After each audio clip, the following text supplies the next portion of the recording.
4-year-old boy begged for leftovers outside Memphis's Grand Hotel.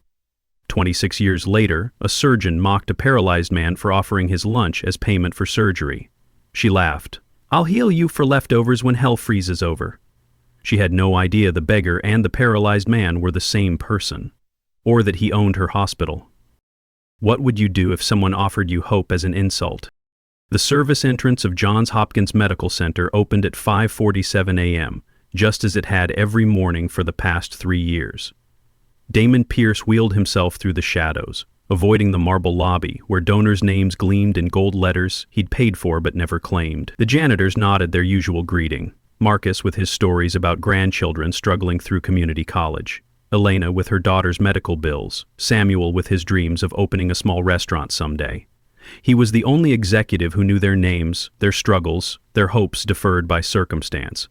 His wheelchair, custom-built but deliberately modest, moved silently through corridors that smelled of antiseptic and ambition. In the elevator, he caught his reflection in the steel doors. Dark skin weathered by more than time, close-cropped black hair showing early gray from burdens carried since childhood. Eyes that had seen too much, yet still held something his enemies would never understand. Patience earned through suffering. His office occupied a forgotten corner of the administrative wing that most people assumed was storage. No nameplate marked the door, no secretary guarded the entrance. Inside, the space was sparse as a monk's cell. A desk older than most residents, 2 chairs for visitors who never came, and a window overlooking the cardiac wing he'd funded anonymously, after watching too many people die from treatable conditions while insurance companies debated coverage. The only personal touch was a worn leather wallet on the desk, containing a single photograph that explained everything and nothing. Damon settled into his morning routine, pulling out a container from a paper bag that had seen better days. Leftover rice and beans from yesterday's cafeteria special.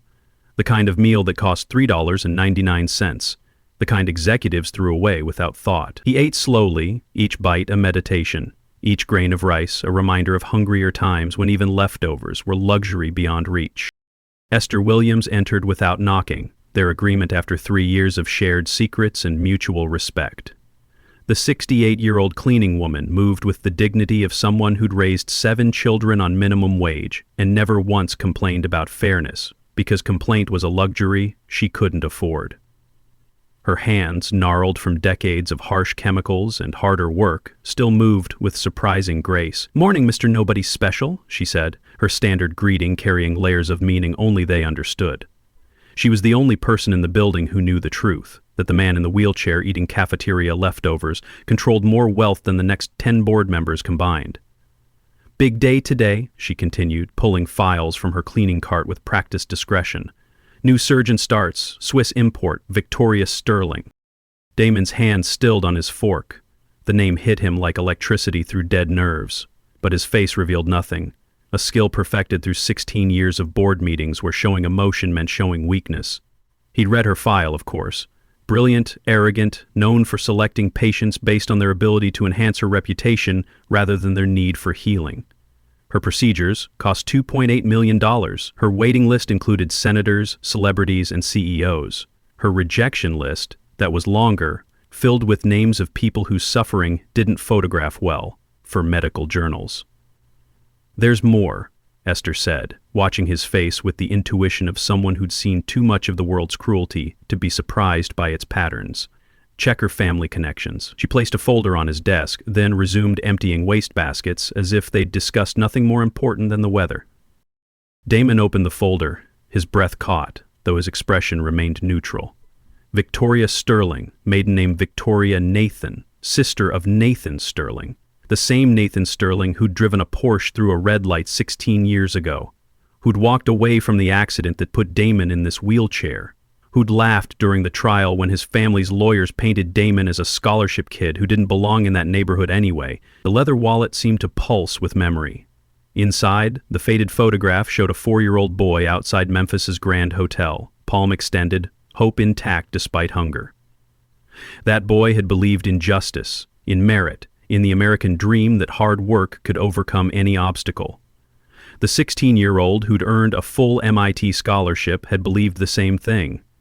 The wheelchair had taught him differently. Now at 30, Damon Pierce understood that justice wasn't given, it was taken, carefully, methodically, by those with patience to play the long game. The story began in Memphis, 1999, when America pretended the millennium would change everything, but poverty still tasted the same. 4-year-old Damon slept in a cardboard box behind Ernestine and Hazel's bar, where the blues leaked through brick walls and mixed with the sound of his mother's coughing. She'd been beautiful once. The photographs she kept in a plastic bag proved it, showing a young woman with dreams bigger than Beale Street. Voice smoother than the whiskey she served. But tuberculosis didn't care about beauty or dreams or the son who needed her. It took her voice first, the singing voice that had almost gotten her a recording contract, almost gotten them both somewhere better than cardboard and charity. Then it took her job, because who wanted a bartender who coughed blood into cocktail napkins? Finally, on a Tuesday that felt like the world ending, it took her life, leaving Damon with nothing but her determination and his father's absence. A man who'd left nothing behind but dark skin and sharp intelligence. The boy learned survival before he learned the alphabet. He discovered that restaurants threw out perfectly good food at closing time if you knew which dumpsters to check. Church steps provided shelter from rain if you woke before the first service. Looking pitiful enough prompted charity from tourists, but looking too pitiful prompted police who'd take you to services that split up families. He taught himself to read using discarded newspapers, sounding out words by streetlight, understanding instinctively that education was the only ladder tall enough to climb out of poverty's pit. By 6, he could calculate tips faster than the waitresses at the diner where he swept floors for leftover pancakes. By 8, he was solving algebra problems in library books, hiding in the stacks until closing time, absorbing knowledge like drought-parched earth absorbs rain. Memphis City schools didn't know what to do with him, a homeless black boy who scored perfect on every test, who corrected teachers' math, who read college textbooks during recess instead of playing. They tried to dismiss it as cheating, but how could someone cheat consistently, brilliantly, impossibly? Mrs. Jefferson, the janitor at East High School, saw him one winter morning, solving calculus problems in the frost on a bus shelter. She'd raised 4 sons, lost 2 to the streets, and refused to lose another boy to waste. She fought for him with the ferocity of someone who understood that genius without opportunity was just another tragedy. She got him enrolled, got him clothes from the lost and found that almost fit, got him a chance that felt like a miracle. By 16, Damon had transformed from the boy begging outside the Grand Hotel into something unprecedented. Valedictorian of Tennessee's most prestigious prep school, full scholarship to MIT waiting, future gleaming brighter than the brass his mother used to polish. He'd done everything right, followed every rule written and unwritten, proven every doubter wrong, with grades that spoke louder than prejudice. 3 months before graduation, he was walking home from his night job at the library, minimum wage that paid for the graphing calculator MIT required, saving every penny like his mother had taught him. The streetlight at Madison and Cooper was broken, had been for months. Complaints ignored because that intersection bordered the neighborhood where people mattered less. Nathan Sterling, 19 years old, blood alcohol level twice the legal limit, Porsche doing 70 in a 30 zone, never even saw the young man in the crosswalk. The impact shattered more than vertebrae. Damon remembered the sound, not the crash, but the silence after, when he tried to move legs that wouldn't respond to his mind's desperate commands. Nathan stumbled from his car, more concerned about the dent in his hood than the boy bleeding on asphalt. The Sterling family lawyers arrived before the ambulance, already spinning stories, already building the narrative. A black teenager out late in a bad neighborhood. What was he doing there? Probably jaywalking. Probably gang. The security footage that might have proved otherwise mysteriously disappeared. The witnesses, mostly homeless, were deemed unreliable by judges who'd never missed a meal. The trial was a formality wrapped in legal language that made injustice sound reasonable. Nathan got community service that he performed at his father's country club. Damon got a wheelchair and $50,000 that barely covered the first surgery. MIT withdrew the scholarship. They needed students who could navigate campus, who could stand at lab tables, who could represent the institution without making donors uncomfortable about their mortality. The prep school held a fundraiser that collected $8,000 and sympathy cards filled with empty phrases. Memphis forgot about him within a month, except for Mrs. Jefferson, who visited every day, bringing textbooks and refusing to let him surrender to the darkness that whispered he'd never be anything more than a cautionary tale. From his hospital bed, paralyzed from the waist down but not from the neck up, Damon taught himself coding on a laptop held together with duct tape and determination. He discovered that while his legs were dead weight, his mind moved faster than ever, driven by fury transformed into focus. He built algorithms that predicted medical supply chain inefficiencies, turning his settlement money into seed capital through careful trades that tripled, then tripled again. He studied the market like his mother had studied sheet music, finding patterns others missed, building wealth not for luxury but for leverage. Within 5 years, Mercy Medical Logistics existed, though no one connected it to the paralyzed boy Memphis had forgotten. Damon worked 18-hour days, building a company that revolutionized how hospitals sourced equipment, saving institutions millions while ensuring supplies reached underserved communities first. He hired quietly, strategically, veterans missing limbs who understood that disability didn't mean inability, single mothers with GEDs and genius-level problem-solving skills, anyone who understood that traditional credentials meant nothing compared to hunger for justice. By 28, when he sold the company for $50 million, he'd already begun the next phase. 7 hospital boards, 17 medical investment firms, all controlled through shell companies that traced back to a post office box in Delaware and a ghost who moved through the medical world unseen.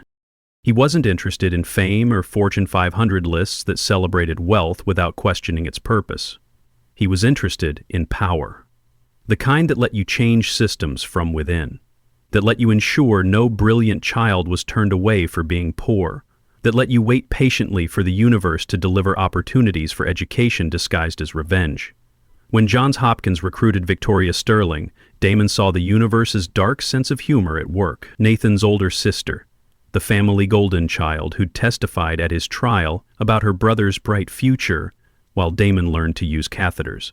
She'd become everything Nathan hadn't: brilliant surgeon, published researcher, master of the medical universe. Her specialty was spinal fusion using synthetic vertebrae, procedures that could potentially restore function to paralyzed patients. The irony was perfect. She could theoretically heal what her brother had broken, but her client list read like a wealth management portfolio.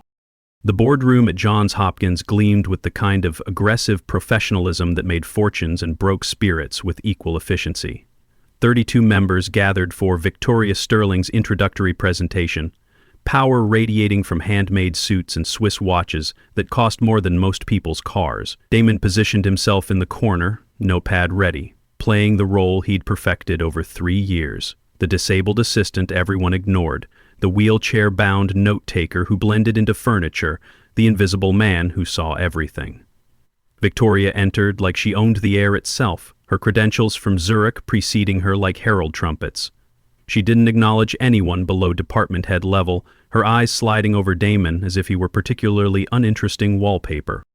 Her presentation dazzled with holographic spines rotating in 3-dimensional space, success rates that approached divine intervention, testimonials from patients whose net worth exceeded small nations' GDP. She spoke about excellence, about maintaining standards, about the importance of selective client curation, a euphemism for discrimination, that she delivered with a smile sharp as scalpels. "We must be guardians of quality," she explained, her accent carrying just enough European sophistication to impress. "Not every case deserves our attention. Not every patient can appreciate the artistry of what we do." When Dr. Chen, one of the few board members who remembered medicine's humanitarian roots, asked about charity cases, Victoria's laugh cut through the room like winter wind. "Charity?" She repeated the word as if it tasted spoiled. "Dr. Chen, my procedures cost $2.8 million. My time is valued at $8,000 per hour. We're not running a food bank here. These hands," she displayed manicured fingers that had never known calluses, "don't work for leftovers. They work for those who understand that excellence has a price, and that price is deliberately exclusive." The room chuckled appreciatively, the laughter of people who'd never worried about medical bills. All except Damon, who wrote notes in handwriting deliberately poor, and Mrs. Washington, an elderly black woman whose wealth hadn't erased her memory of poverty. 2 days later, Damon orchestrated their next encounter with the precision of a surgeon planning an operation. He timed his cafeteria lunch to intersect with Victoria's facilities tour, choosing the most unappetizing meal the cafeteria offered. Leftover meatloaf that even medical residents avoided, gray and congealing on a chipped plate. He sat alone in the corner, where maintenance staff usually gathered, invisible among the invisible, another broken person in a place dedicated to fixing people who could afford it. Victoria swept through with her entourage of ambitious residents and brown-nosing administrators, pointing out equipment she'd requisitioned, dropping names of Swiss manufacturers, ensuring everyone understood her importance with every gesture. Young Dr. Martinez, still naive enough to believe in medicine's oath to do no harm, noticed Damon and made a suggestion that would have been compassionate from anyone else. "Dr. Sterling, this gentleman might benefit from your procedure. Perhaps we could discuss pro bono options." The silence that followed was surgical in its precision. Victoria turned, assessing Damon with the clinical detachment she might reserve for laboratory specimens or furniture. Her heels clicked on the linoleum as she approached, each step measured to emphasize her superiority. "Him?" The pronoun dripped contempt. "Look at him. That wheelchair probably costs more than his car, if he even has one. These people spend their disability checks on—" She glanced at his plate with theatrical disgust. "Cafeteria scraps that even the homeless would reject." She stepped closer, her perfume something French and expensive, warring with the antiseptic hospital smell. "Let me be clear, Dr. Martinez, since you seem confused about how excellence works. I'll heal anyone who can afford my expertise, but something tells me—" Her eyes swept over his second-hand clothes, his careful blankness. He'd offer to pay in food stamps and leftovers. "I don't accept EBT cards. I accept wire transfers from people who matter." The entourage laughed nervously, uncomfortable but unwilling to challenge their new star. Damon continued eating, each bite deliberate as a chess move, memorizing their faces, their names, their weaknesses revealed in nervous laughter. Martinez looked stricken, mumbling an apology Damon didn't need. Victoria had already moved on, her point made, her superiority established. She didn't notice Damon pull out his phone and send a single text to Esther. Phase 2 confirmed. The annual hospital fundraiser transformed the atrium into crystal and possibility, where Baltimore's elite gathered to feel charitable while sipping champagne that cost more than most families' monthly groceries. Ice sculptures melted slowly under lights that made everything look more beautiful than it was, including the people's souls. Damon attended in his assigned role, logistics coordinator, the disabled employee they could point to when discussing diversity, invisible among the glittering donors, despite controlling more wealth than half the room combined. He wore his best suit, still deliberately modest, positioning his wheelchair where he could observe without being observed. A ghost at the feast of hypocrisy. Victoria held court near the silent auction, her silver gown catching light like surgical steel, her stories of Swiss innovations flowing smoother than the champagne she never allowed to empty. A crowd gathered around her, drawn by celebrity and cruelty packaged as confidence. Rebecca Torres, the journalist whose investigations had exposed corruption in 3 major hospitals, pressed Victoria about pro bono work with the persistence of someone who smelled a story. Victoria's response carried across the room with the clarity of an announcement, designed to be heard, designed to establish her position in the hospital's hierarchy. "Pro bono?" She laughed, the sound like ice cracking under pressure. "Let me tell you about charity cases. Yesterday, I had a wheelchair-bound man practically beg me for help, offered me his leftover lunch as payment. His actual lunch, can you imagine? Meatloaf that looked like it had already been digested once." The crowd around her tittered, that specific laugh of the wealthy when mocking the poor, uncomfortable but complicit, knowing it was wrong but going along because challenging it might cost social capital. "These people," Victoria continued, warming to her theme like a preacher to damnation, "think medical miracles come with food stamp discounts. They watch medical dramas on their government-subsidized televisions and think excellence should be free. I told him I'd heal him for leftovers when hell freezes over, and even then I'd need to see the ice myself." More laughter, louder now, people relaxing into cruelty when given permission by someone with credentials. The worst part? He just kept eating, like some kind of zombie. Probably didn't even understand half of what I said. These types rarely do. They live in their own world of government assistance and grievance, thinking the rest of us owe them miracles. Damon sat 20 feet away, close enough to see the champagne bubbles rise in her glass, close enough to watch her animated gestures as she mocked his existence, close enough to observe which donors laughed loudest, information he filed away for later use. Mrs. Washington approached him later, her presence commanding despite her 80 years. "I don't like her," she said simply, her voice carrying the authority of someone who'd survived enough to speak truth without decoration.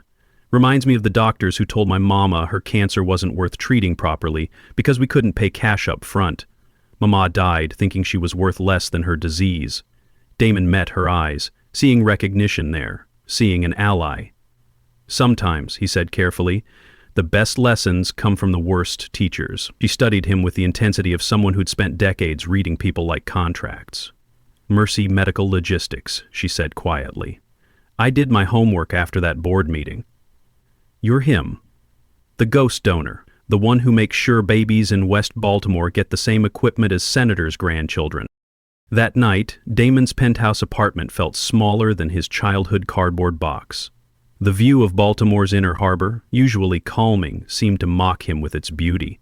A city of gleaming towers built on the bones of neighborhoods where people like him were supposed to stay buried. He sat in his wheelchair, staring at a resignation letter drafted on his laptop. Liquidate everything. Disappear. Let Victoria continue. His body ached from 16 years fighting from shadows. Maybe it was enough.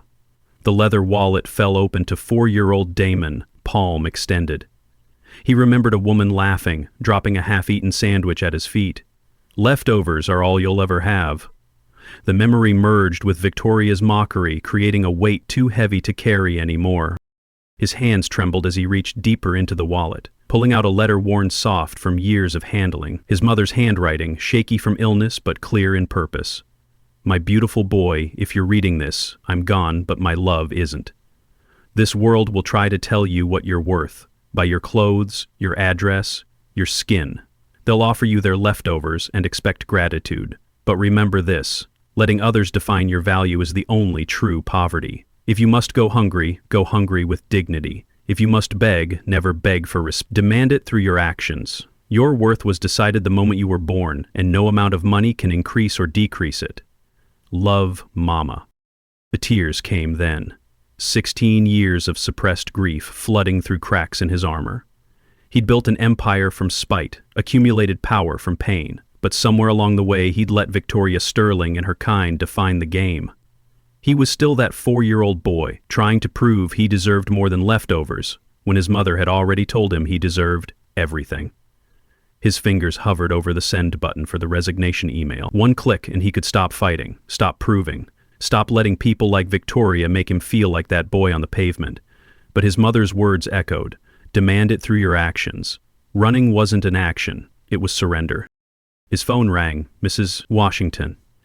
"I know who you are. Mercy Medical, the ghost donor. But I knew before that. Your mama sang at my daughter's wedding in '96. Voice like an angel, pride like steel. When she got sick, I tried helping, but she was too proud. Said she'd make her own way. That pride lives in you.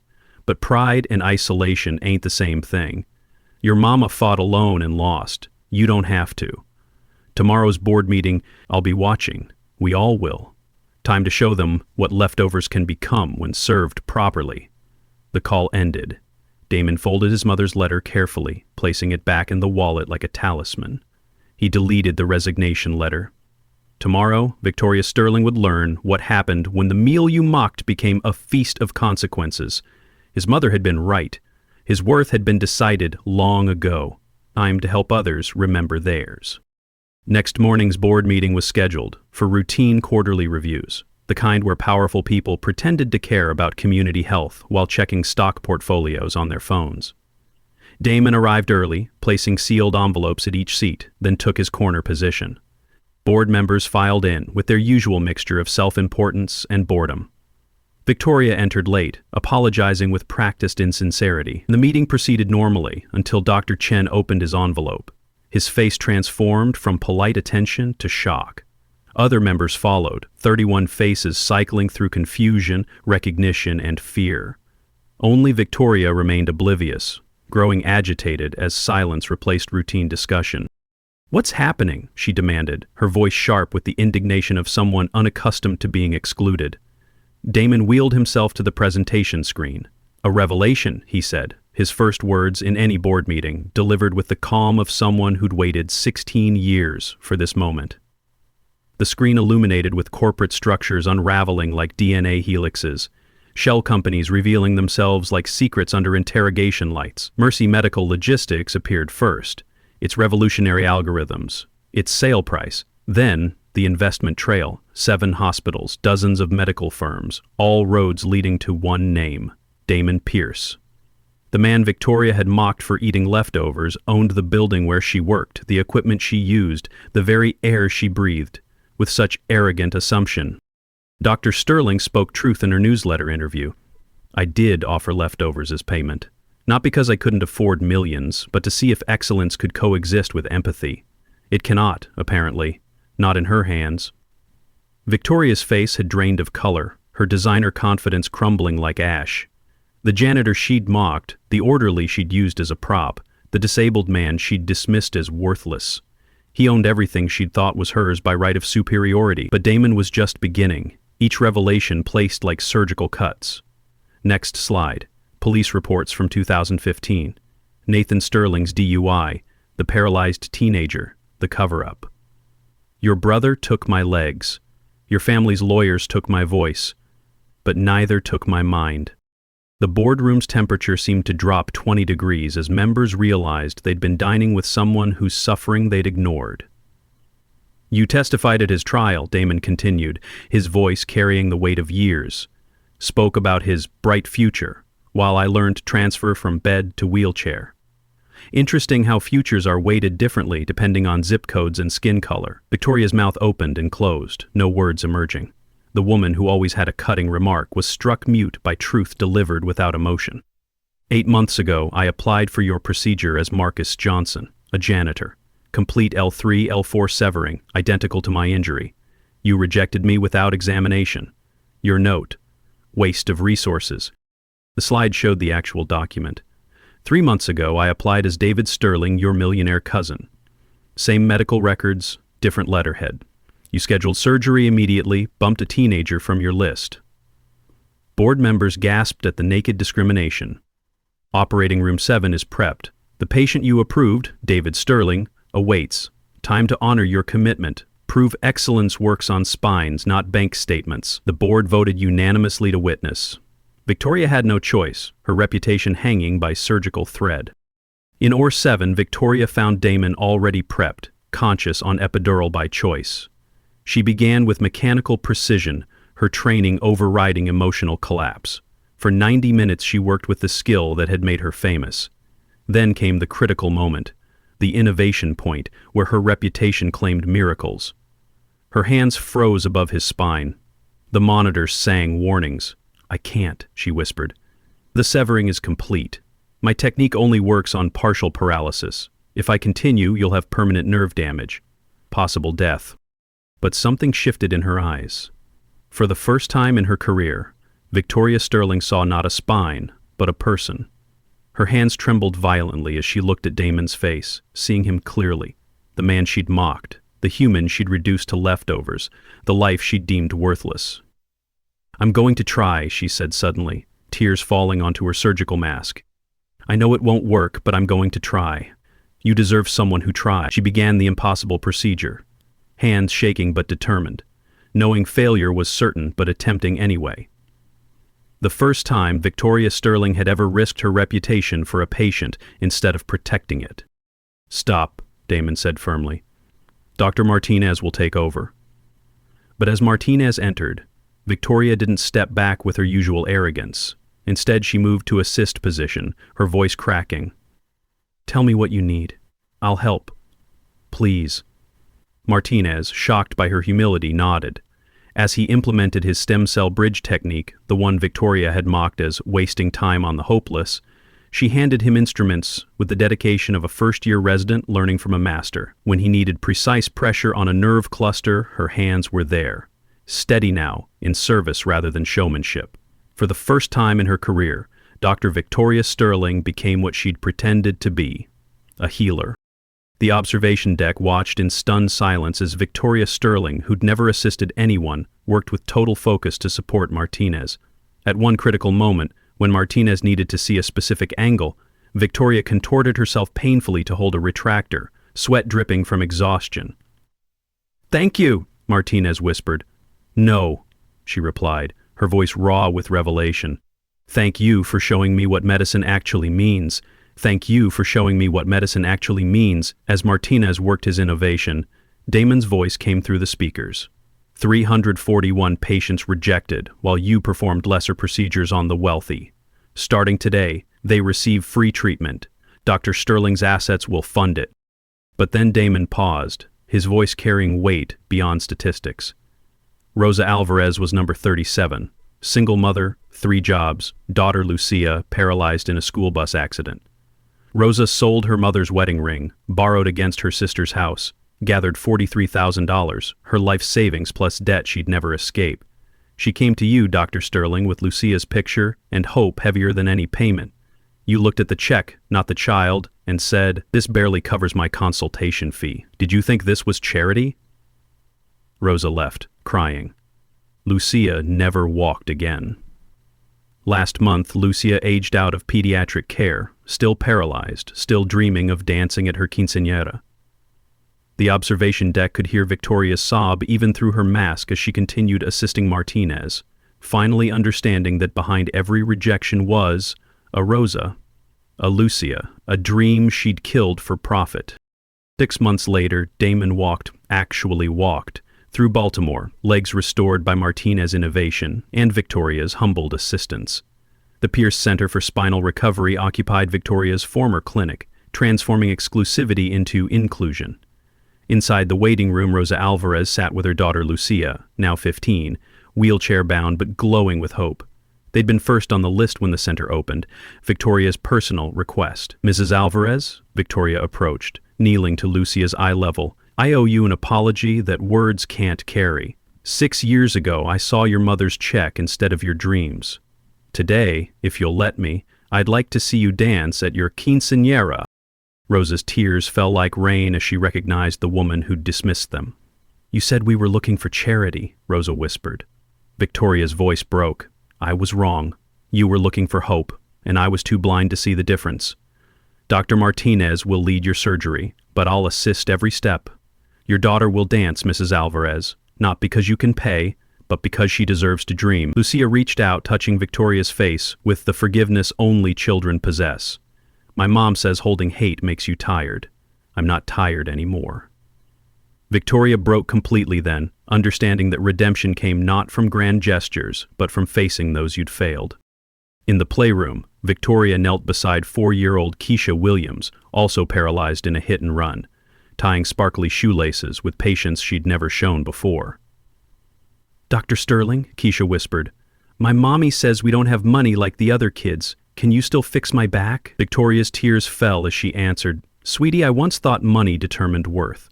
A very brave man taught me that healing isn't about who can pay, it's about who needs hope. You'll walk again, I promise. And it won't cost your mommy anything but prayers." The little girl wrapped her arms around Victoria's neck, tiny hands carrying forgiveness Victoria hadn't earned yet, but was learning to deserve, through actions rather than words. Later, Victoria sat with cafeteria leftovers. Rice and beans, same meal Damon had eaten while she mocked him. He joined her, their silence comfortable as healing bones. "I dream about them," she said quietly. "All 341 people I turned away. Rosa and Lucia haunt me most. That little girl trusted me with her dreams, and I crushed them for not having enough zeros on a check." Damon understood the weight of those dreams. Redemption comes in portions. Small as forgiveness, large as lives saved. You can't change the past, but every child who walks because of you rewrites the future.